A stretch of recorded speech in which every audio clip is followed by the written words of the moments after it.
to give us a sense of the conversation and the overall India's chairmanship of the SCO over the last year. We have the privilege of having with us Foreign Secretary Sir Shri Vinay Kwatra.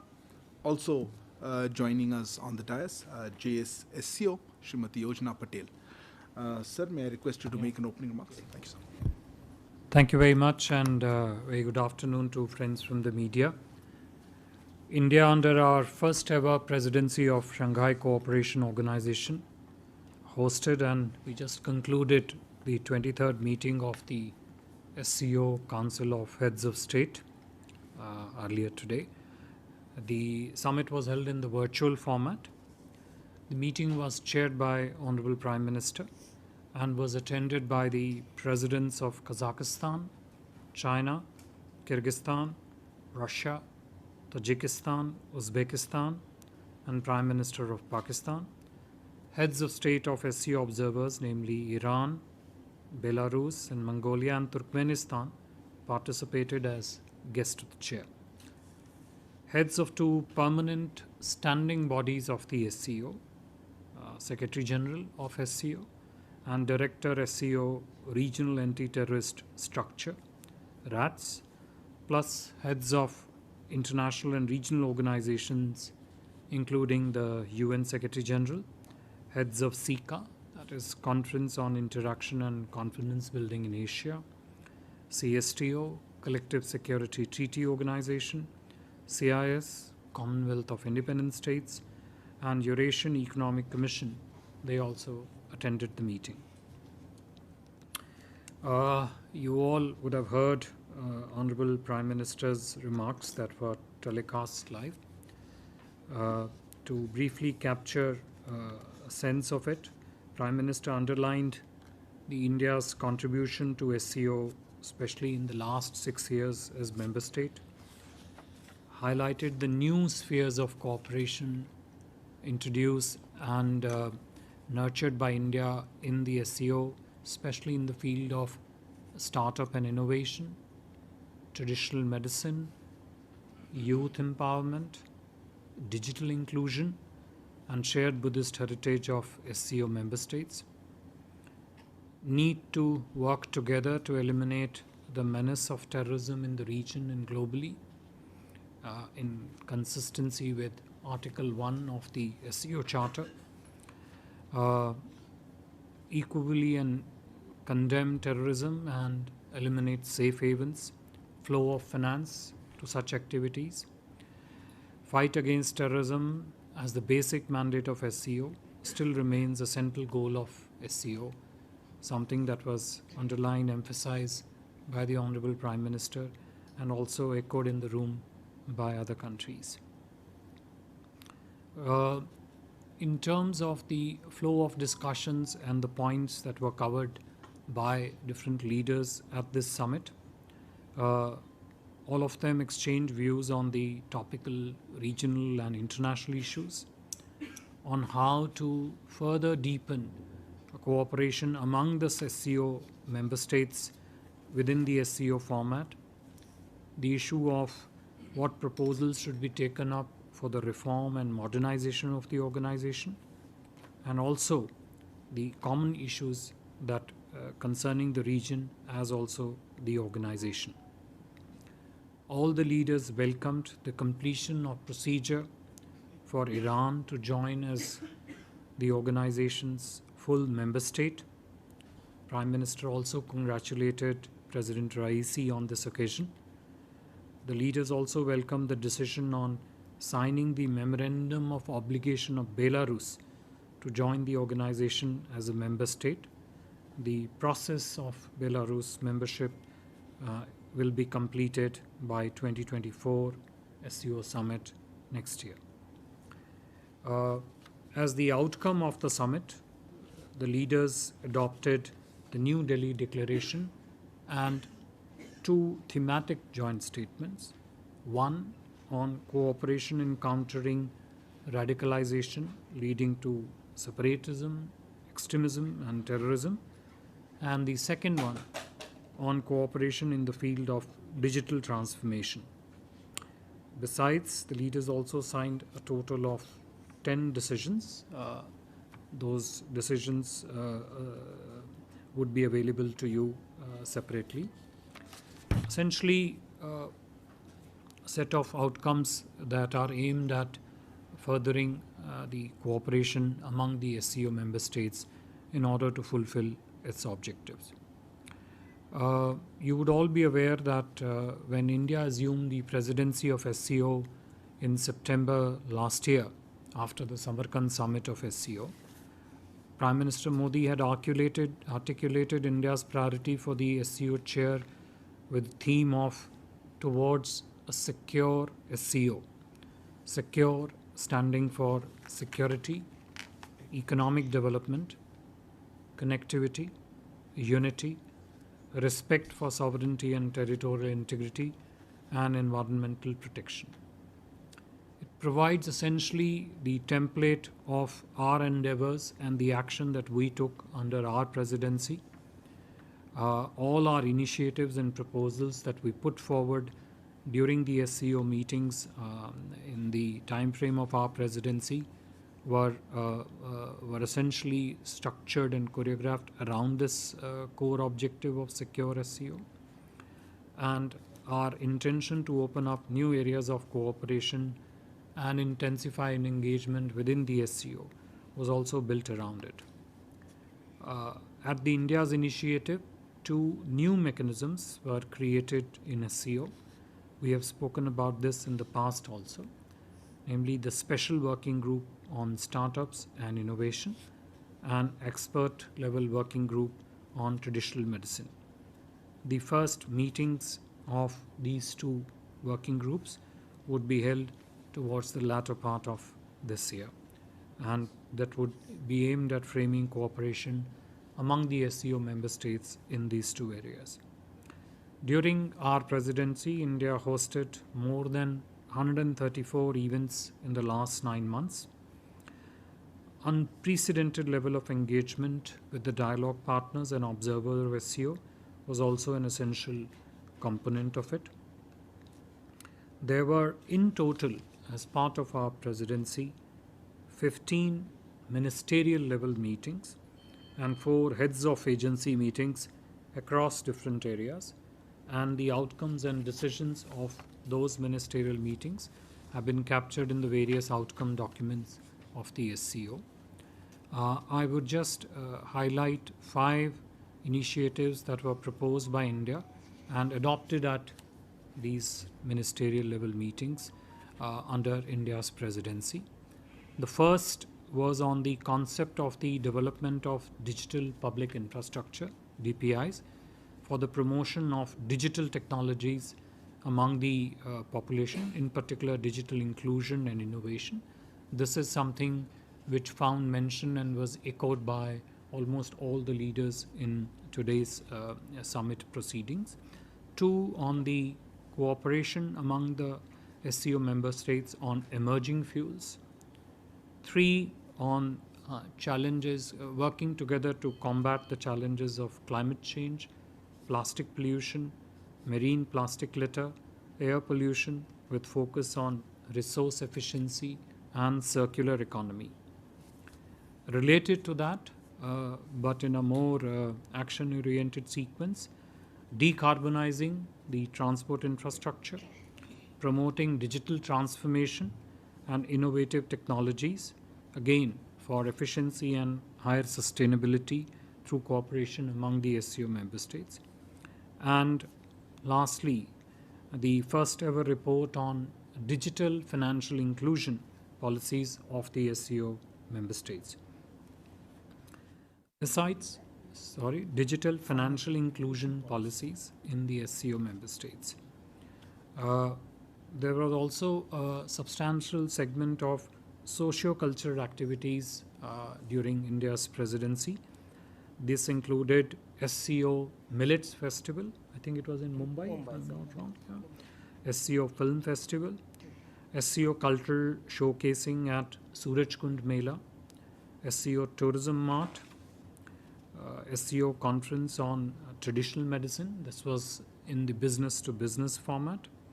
And all these initiatives and events held under India's presidency received quite remarkable and robust response from the SCO member states. As I just earlier on mentioned, we also organized several activities that were focused on the youth populations within the SCO countries, events like Young Scientists Conclave, Young Authors Conclave, SCO Young Resident Scholars Program, SCO Startup Forum, SCO Youth Council, SCO Conference on the Role of Youth in Community Development. The idea essentially is that you broad base the substance of cooperation among the SCO member states, add stakeholders that are other than the government also, ensure their participation in a manner that essentially in New Delhi.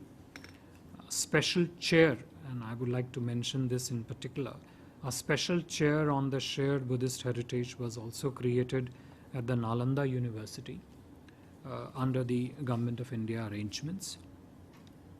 And to mark India's first ever presidency of SCO, a commemorative stamp was also released last month in June.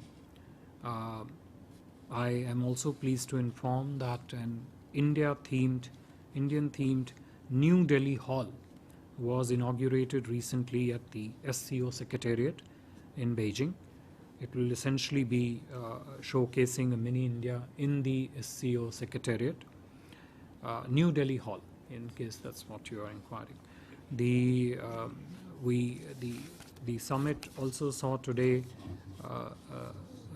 extensive felicitation and congratulation of the leadership by India of its presidency, the extensive reach that we ensured all over the country in hosting the 134 events, the substance to the outcomes of SCO cooperation in line with the SCO Charter and its objectives, and one of the larger purpose, which is to strengthen not just cooperation among the governments and the systems, but also people-to-people ties among the SCO member states. I would stop here, and if there are questions, we'll take that. Thank you. Thank you very much. Please introduce yourself and the organization you represent. Let me start with you, actually. I saw you. Sir, we heard the Russian president introduce yourself and the organization. Sorry, Sridhar from the Asian Age and Technical Chronicle. Sir, we heard the Russian president say that, talk about the trade and commerce between Russia and China and rubles and yuan. And also there are reports that Indian oil companies are making payments in yuan to Russia. Just wanted to comment on that. And a related query, the Kyrgyz president said that the SCO had failed to... Just hang on. Did you say that the Indian oil companies are making payment in yuan? Yeah, that's what the reports... that's not related to the SCO, and I saw a media report on it. I don't think those are Reuters media reports. Okay. Are you quoting a report, or are you making a statement? No, I read a report yesterday, sir, on this issue about Indian oil companies making payments. And also, related query, the Kyrgyz president said that the SCO had not lived up to its promise and potential in the field of trade and finance. So, could you get a comment from you on that as well, please? Thank you. Right. Yes. This is Yeshi Seli from the New Indian Express. So can you elaborate a little on the digital financial inclusion amongst the digital financial inclusion, and also Bashini? I mean, is it a platform which is ready to use, or it is just an idea that the PM talked about? Bashini, the artificial intelligence. Yeah, I don't know. Swasini? I hope it's not too late to ask this question, but since you spoke about the unprecedented interactions held under the SCO rubric, the question again, why was the SCO not held? Why was this SCO not held in person? It was certainly a huge contrast to the SCO held just last year in Uzbekistan, as well as to plans for the upcoming G20 here. So if those could have been held, presumably COVID was not the reason, why could this one not be held in person? And my second question is a small one. At the foreign ministers meeting, we did hear about the possibility of a decision on English being taken as one of the formal languages at the SCO. Was there any movement on that? No, you, please. Sir मैं मुकेश कौशिक हूँ दैनिक भास्कर से।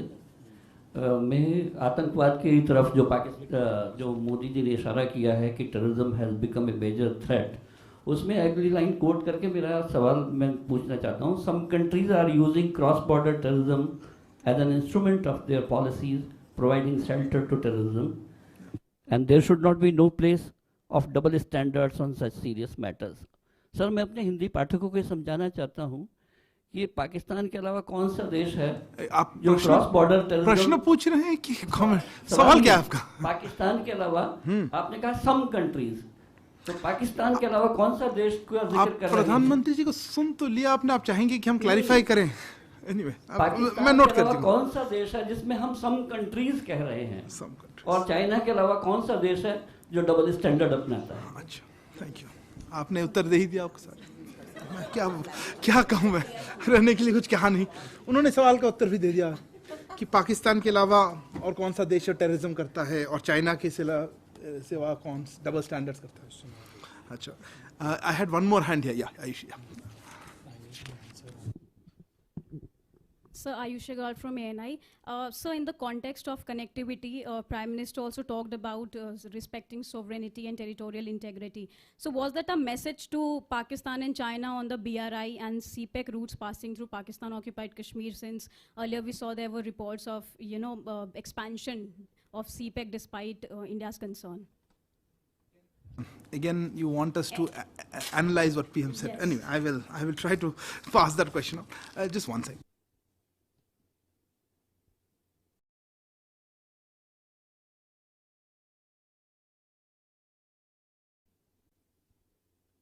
Let me just clarify, actually. Your first question was referred to what the Chinese president mentioned. That was actually... Oh, sorry. Russian president mentioned what? What is the question? Between, as an example, he held out an example. Yeah, so your question is actually not on that. That's what Foreign Secretary is actually asking. His comment was about Russia and China trading in ruble and yuan. I have... Of what? Of trading in national currencies? Which we have also been supporting. I don't realize the question specific to SEO. I don't think that's in the parameter of this one, so I will pass the rest of them. So,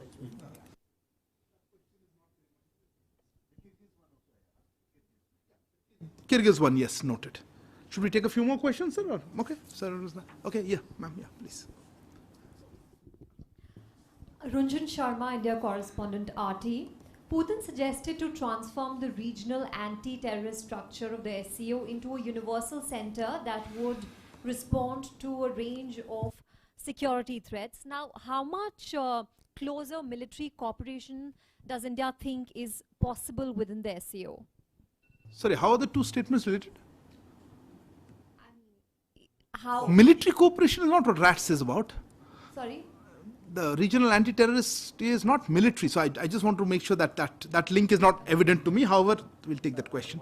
Okay, somebody else had a hand here? Amitabh, yeah, go ahead. Yeah, go ahead. Thank you very much. Shank Mantu with the Mint. So the Prime Minister in his speech basically stated as well that he asked whether the SCO was evolving into an organization that was prepared for the future. And this was seen as a comment on whether the SCO has made the reforms and modernizations necessary. He also said that India will support reform and modernization proposals. Can you point to any specific proposals that India will be backing, as well as things that the SCO needs that SCO is not filling? And also just a quick question to add to that. In terms of emerging fuels, which was mentioned as a new area of cooperation, is there anything specific? Can you give some more flavor on what that cooperation will look like? We take this round or? Okay. Okay, you don't want to take all the questions, sir? Yeah, you had a query. Yeah, go ahead. Salish. Yeah, basically the same as... Please introduce yourself and the organization. Sandeep Dixit Tribune. Thank you. Basically the same, in concrete terms, we would like to know what are the reforms that SCO is undertaking. And we heard the minister at Goa where he said that they would like to introduce English as the third language after Mandarin and Russian. And basically what are the concrete areas of reform and expansion? I saw one more hand here. Yeah, go ahead. Sir, प्रधानमंत्री मोदी ने क्षेत्रीय अखंडता Madhurendra news nation से। Thank you sir. प्रधानमंत्री मोदी ने अपने speech में opening note में कहा कि संप्रभुता और क्षेत्रीय अखंडता का सम्मान किया जाए। दूसरी तरफ हमने देखा और सुना कि चीन के राष्ट्रपति ने BRI प्रोजेक्ट में सभी SCO सदस्य देशों को शामिल करने की बात कही, जो कि हमारे क्षेत्रीय अखंडता के लिए सबसे बड़ा सवाल है अगर हम पाकिस्तान ऑक्युपाइड कश्मीर में सीपे के लिहाज से देखें तो क्या ये माना जाए कि SCO के मंच पर संप्रभुता और क्षेत्रीय अखंडता को लेकर आम सहमति नहीं है देशों में? हमारा मतलब ठीक है सर आप ओके थैंक यू सर।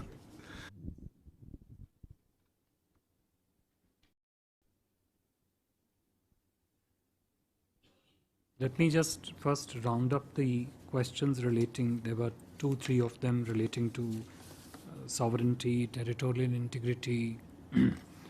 आपका भी आखिरी प्रश्न इसी के विषय पे था.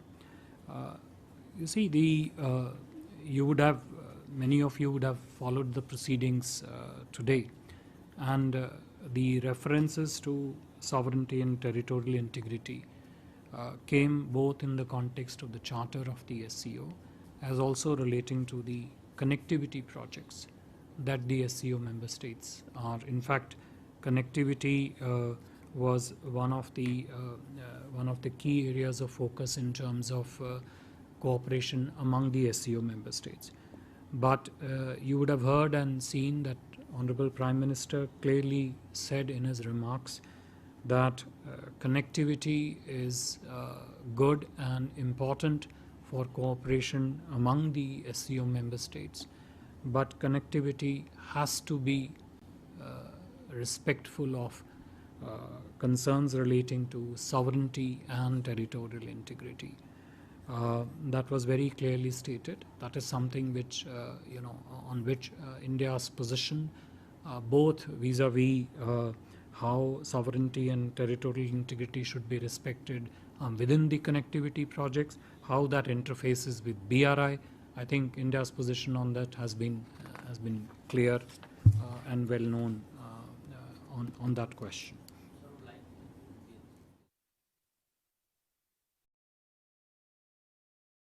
देखिए, जहाँ तक संप्रभुता और क्षेत्रीय अखंडता के प्रश्न का सवाल है, प्रधानमंत्री जी ने अपने वक्तव्य में स्पष्ट रूप से कहा और आप सबने सुना भी होगा कि जहाँ तक कनेक्टिविटी का मुद्दा है, क्षेत्रीय आर्थिक सहयोग के लिए SCO मेंबर स्टेट्स में आपस में सहयोग और सहकार्य के लिए कनेक्टिविटी बहुत महत्वपूर्ण मुद्दा है, लेकिन यह भी आवश्यक है कि कनेक्टिविटी किसी भी देश की संप्रभुता और क्षेत्रीय अखंडता को वायलेट ना करे. ये प्रधानमंत्री जी ने स्पष्ट रूप से कहा है. ये भारत की पोजीशन पहले भी रही है, चाहे वो कनेक्टिविटी प्रोजेक्ट्स लार्जर कॉन्टेक्स्ट में हो या BRI के संदर्भ में हो.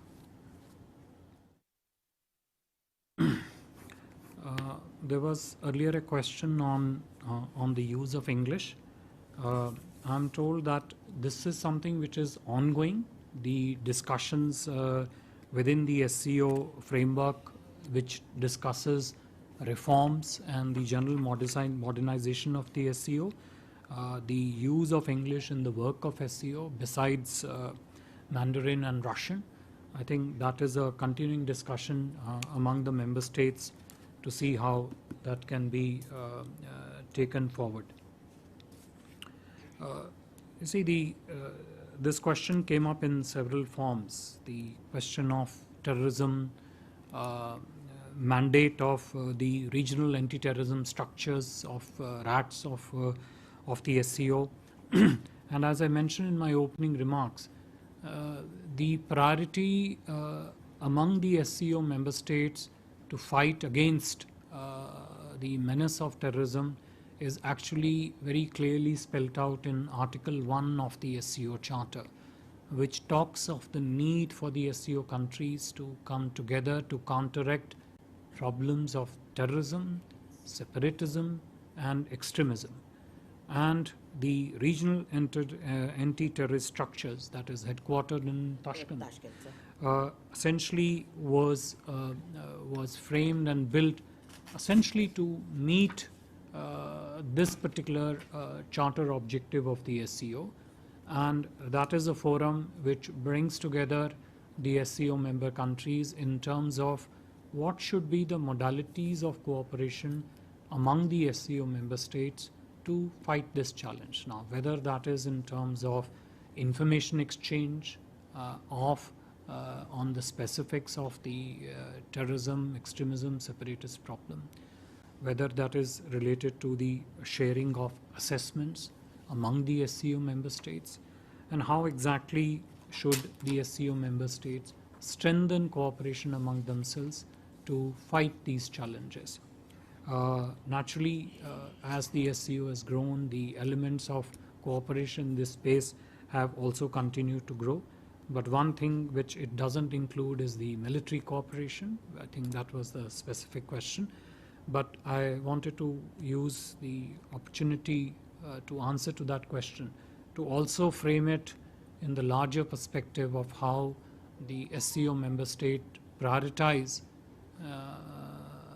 addressing the challenges of terrorism, separatism and extremism, and how that cooperation is anchored insofar as SCO member states are concerned within the regional anti-terrorist structure, RATS, that is headquartered in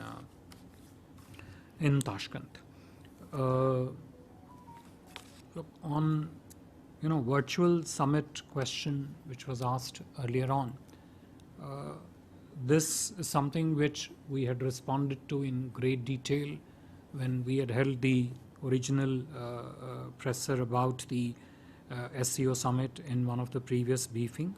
There are a number of factors that go behind a decision in holding the summit, in this case the virtual summit, which in no way signifies, hints, insinuates the dilution in the objectives that we are trying to seek of the SCO Summit.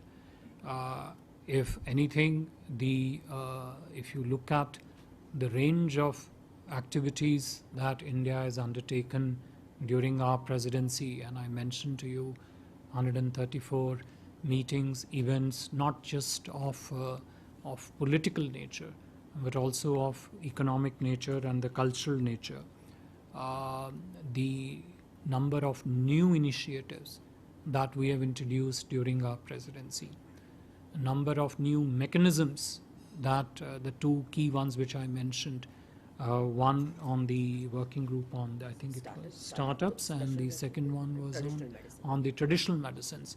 Now, those are areas of extreme relevance and importance, both from the public health perspective when you look at traditional medicine, and innovation in terms of the future areas of economic growth, and also of partnership from among the SCO member countries, which allows me partly to segue into the question that was pegged on the statement by the Kyrgyz president, which was on the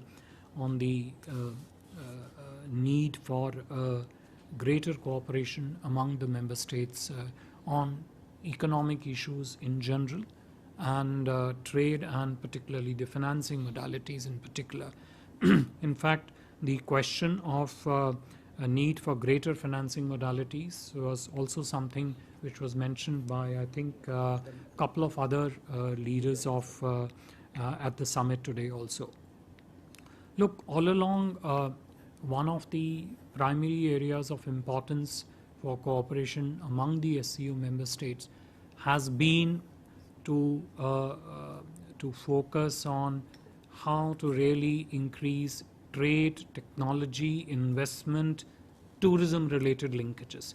You would have heard several references to tourism, cooperation on tourism areas from among the member states.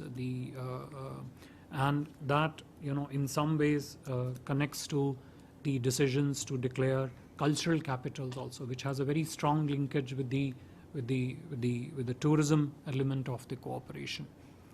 Naturally, when you talk of these areas, you cannot also not talk of developmental paradigms that are there in the SCO member countries. Now, each SCO member country tends to approach developmental objectives through its own template. obviously one of the key requirements in these developmental initiatives is to have a financing modality, because you need to finance developmental activity. India has a very robust form of robust developmental cooperation with many of the SCO member states, particularly in the Central Asian countries.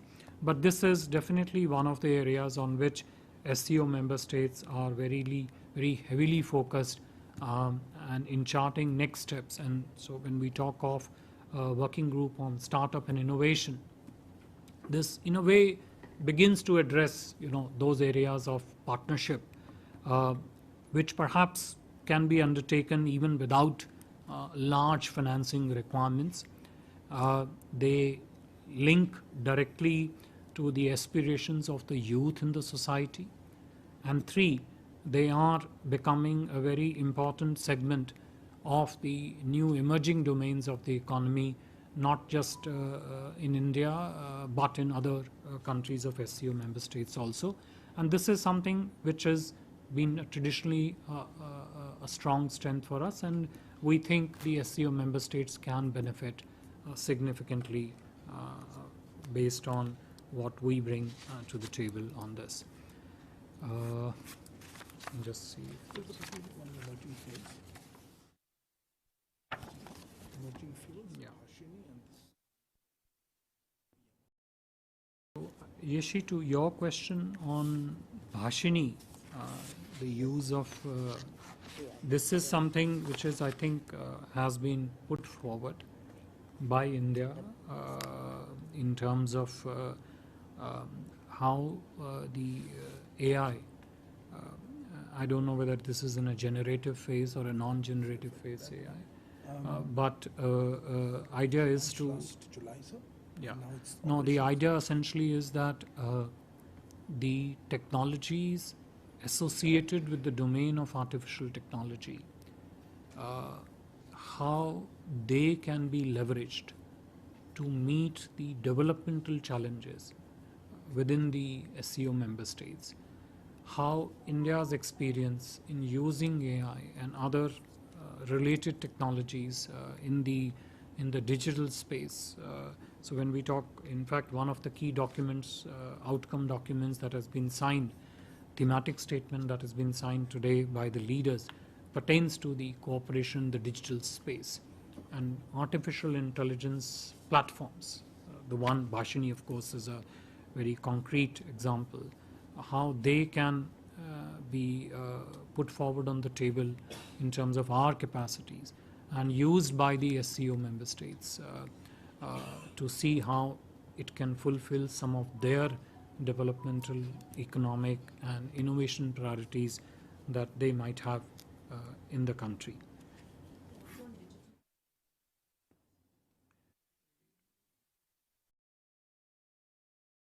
Is there a specific thing in your mind on digital financial?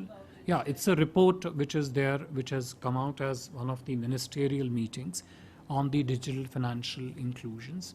Now, you know that the area of financial technologies, fintech, the way it interfaces with our successful achievement of objectives of including vast sections of the Indian society which were hitherto unbanked into the banking segment. They are about bringing one major element of financial inclusion. How also we have used digital modalities to ensure that other aspects of governance in the financial field, again amounting to financial inclusion through transparency, through removal of corruption. So, for example, the direct benefit transfers of the financial subsidies, etc. They are all essential. These are all elements of the digital infrastructure being used, digital public infrastructure being used to extend governance in the financial space to the people. The document that I refer to, the report, essentially enumerates them in great detail for the benefit of the SCO member countries. Which one? Yeah, emerging. Sir, this is a...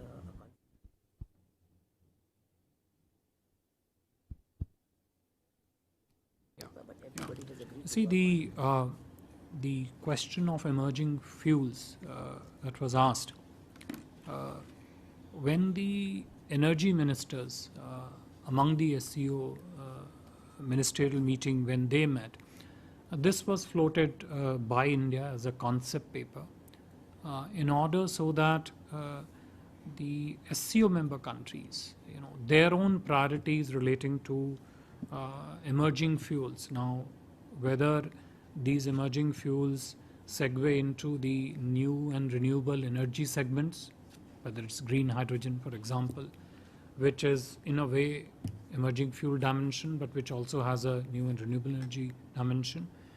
The ethanol mixing of the fuels, which leads to reduction in the conventional fossil fuel demand and also the use efficiency, and also list some of the other emerging fuels. The idea is to see, given that the challenges of energy security are very crucial to the entire region, and of course to many of the SCO member countries also, although a couple of them are quite rich in the conventional fossil fuels, but some of them do face these challenges. Idea was to see how this can become an area of partnership among the SCO member countries. Thank you. So there are a couple of more questions, but I think we're out of time, sir. So is there anything? Oh, you have so many questions. Why didn't you ask one round? Sorry, I think so. We're running out of time, depending on how much time. Just a couple of more. Okay, sit down. Hi, Sam. Siddhant from Beyond. We have looked at expansion of the grouping. Iran became a full member. Are we looking at future members? I mean, Belarus is one country, but any other country has shown interest to become full-fledged member of the grouping? Srinjo. Sir, Prime Minister, times now. Prime Minister spoke about cross-border terrorism. It is clearly coming from one other SCO country. What reaction have we got from there? From whom? Since you were present at the meeting. What reaction from whom? The point about cross-border Okay. terrorism. You had. Yeah, go ahead. So, Rishabh from Times. Now, we spoke about radicalism as well as extremism on the same day when Indian diplomatic establishment in the US have faced vandalism, and our diplomats abroad have faced threats. You are on the borderline of not getting that question in. I'm just giving you another half a second. So, as a chair of SCO, are we discussing that as well? Global. I thought he answered on radicalization, terrorism enough. Yeah, last question there. So last year on the sidelines... Maha, you got introduced. Maha Siddiqui from NDTV. So last year on the sidelines of the SCO Summit in Samarkand, Prime Minister Modi had told President Putin that this is not the era of war. 8 months down the line, things remain pretty much the same. Was there any reference to the Ukraine war apart from what we heard President Putin alluding to, that Russia is stronger than ever before? Okay, final question. You also had a hand. Okay, quick. This is Manas from PTA, Press Trust of India. India has been actually flagging cross-border terrorism since its entry as a full member of SCO in 2017, and each and every summit we have been raising this issue. So has there been any concrete forward movement in enhancing cooperation among the SCO member countries to deal with this challenge of terrorism? Thank you, sir. So over to you. Okay. On the expansion of the SCO, the leaders today welcomed Iran as the new member. Insofar as Belarus is concerned, the memorandum of obligations, which is essentially a procedural part for any country to complete before it becomes the member of a member of the SCO, is to be completed. It is generally expected that that would be completed by next year, and Belarus would join in after the completion of that process as a member. As of now, there are 14 other dialogue partners in the SCO. There are also 3 observers. To our understanding, there are no more pending applications with a request to become a member of the SCO as of now. I really don't want to belabor on this point of the challenge of terrorism, extremism, separatism. You mentioned radicalization. You all heard what Prime Minister said. And what he said is not just in line with what we think to be correct, what the world thinks to be correct, but is also very explicitly provided for in the SCO Charter, in Article 1 of the SCO Charter, which requires the SCO member states to work together to address these challenges of terrorism, extremism, separatism. And it says clearly, I think there, I don't really remember the exact language, it says in all manifestations. We have been highlighting this challenge of terrorism well before perhaps any other country started talking about it in terms of the challenge that it presents to the fabric of its societies, the ways of society. And in that, cross-border terrorism has been one fact which we have constantly underlined for member states to recognize, which they do, for them to come together and address this challenge and also its evolving phases. And as I mentioned, insofar as the SCO framework is concerned, there are other frameworks where we talk about this challenge, where we underline the need for the member countries to come together to fight this challenge. But in the SCO framework, regional anti-terrorism structure is the format and the framework which is available, and we very strongly bring this up in that forum and talk about this. Maha, what was your question? I saw 4 or 8 months ago. Yeah. Look, the leaders, when you, and as I said, you would have all, watched those statements made by the member states. And one thread which you would have found coming across all the interventions by the leaders today was that the kind of radical changes that are taking place in the world, the conflict in Ukraine, and the impact those developments and the conflict in Ukraine is having on the economic structures and economic problems it's creating for the developing countries. Several leaders today talked about the problem of food security, fuel security. Some of them even talked about the fertilizer security. Again, the focus, if you watch today, was very heavily on these. And when the Honorable Prime Minister did talk about his statement at Samarkand, he has also been since then always saying, right since the beginning of the conflict, that the world also needs to focus on the challenges that the developing countries and countries of the global south face because of the conflict, essentially of problems of economic nature, problems of food security, fuel security, fertilizer security, which have a very, everyday real impact on the populations which we need to address. Thank you very much, sir. Thanks also to Srimati Arjuna Patel for joining us. Thank you all. Good day. Thank you very much.